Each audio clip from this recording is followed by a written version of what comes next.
एक बार की बात है जब ब्रह्मांड में शांति का साम्राज्य था। सभी देवताओं ने मिलकर इस संतुलन को बनाए रखा था। लेकिन एक दिन हिरण्यकशिपु नामक राक्षस ने अपना आतंक फैलाना शुरू किया। हिरण्यकशिपु ने कठोर तपस्या की जिससे उसकी शक्तियां बढ़ने लगी। देवताओं ने उसकी शक्ति को महसूस किया और डर गए। वह अब सबका शासक बन गया था। प्रहलाद हिरण्यकशिपु का बेटा भगवान विष्णु का भक्त था। उसके भक्ति से भरे शब्दों ने राक्षस पिता को और अधिक क्रोधित किया। एक दिन हिरण्यकशिपु ने प्रहलाद को चुनौती दी। उसने कहा, क्या तुम्हारा भगवान मुझे बचा सकता है?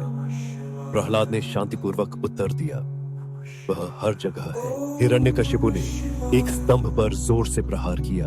अचानक स्तंभ में से एक भयंकर प्राणी निकला। यह नरसिंह था, भगवान विष्णु का अवतार। नरसिंह ने हिरण्यकशिपु को अपनी गोद में लिया।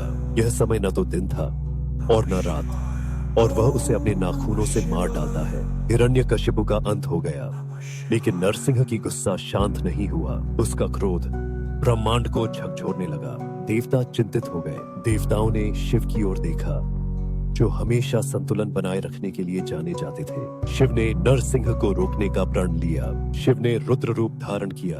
दोनों देवता आमने सामने खड़े हुए। उनकी ऊर्जा एक दूसरे से टकराने लगी। नरसिंह ने गुस्से से शिव पर वार किया। शिव ने अपनी त्रिशूल उठाई और उसे रोक दिया। दोनों के बीच घमासान युद्ध शुरू हुआ। शिव की शांति और ज्ञान ने नरसिंह की बर्बरता को मात दी। उसने नरसिंह को संयमित करने के लिए एक सटीक वार किया। नरसिंह ने अपनी उग्रता खो दी और शिव की बुद्धिमत्ता को समझा। वह शिव के सामने झुक गया और उनके ज्ञान को स्वीकार किया। शिव ने नरसिंह को संतुलन और संयम का महत्व समझाया। ये एक महत्वपूर्ण पाठ था जो सभी को सीखना था। प्रहलाद ने यह सब देखा और उसने संतुलन की महत्वपूर्णता को समझा। वह राजा बना और सभी प्राणियों का ध्यान रखा। शिव ने तांडव नृत्य किया जिससे ब्रह्मांड में उत्साह फैल गया। नरसिंह भी उसके साथ नृत्य करने लगा। उनका नृत्य ब्रह्मांड के संतुलन का प्रतीक बन गया। सभी प्राणियों ने एकता और सामंजस्य का अनुभव किया। शिव और नरसिंह की कहानी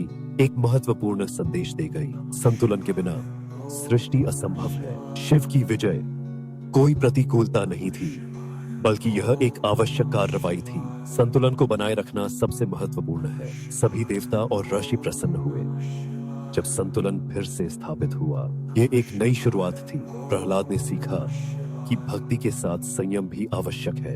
यह उसका जीवन बदलने वाला पाठ था। नरसिंह ने अपने गुस्से की प्रकृति को समझा और एक नए दृष्टिकोण से जीवन जीने का संकल्प किया। शिव और नरसिंह की मित्रता ने सभी को प्रेरित किया। उनका नृत्य अब एक प्रतीक बन गया। जैसे ही कहानी समाप्त होती है, यह सभी प्राणियों को याद दिलाती है कि संतुलन ही जीवन का आधार है। उनकी परिकथा ने उन्हें यह सिखाया कि हर शक्ति को संयमित करना आवश्यक है। केवल तभी सृष्टि का सही रूप प्रकट होगा। शिव और नरसिंह की कहानी एक सच्चाई को उजागर करती है जो सदा के लिए जीवित रहेगी। To watch more videos, please don't forget to like, subscribe our channel and hit the bell icon.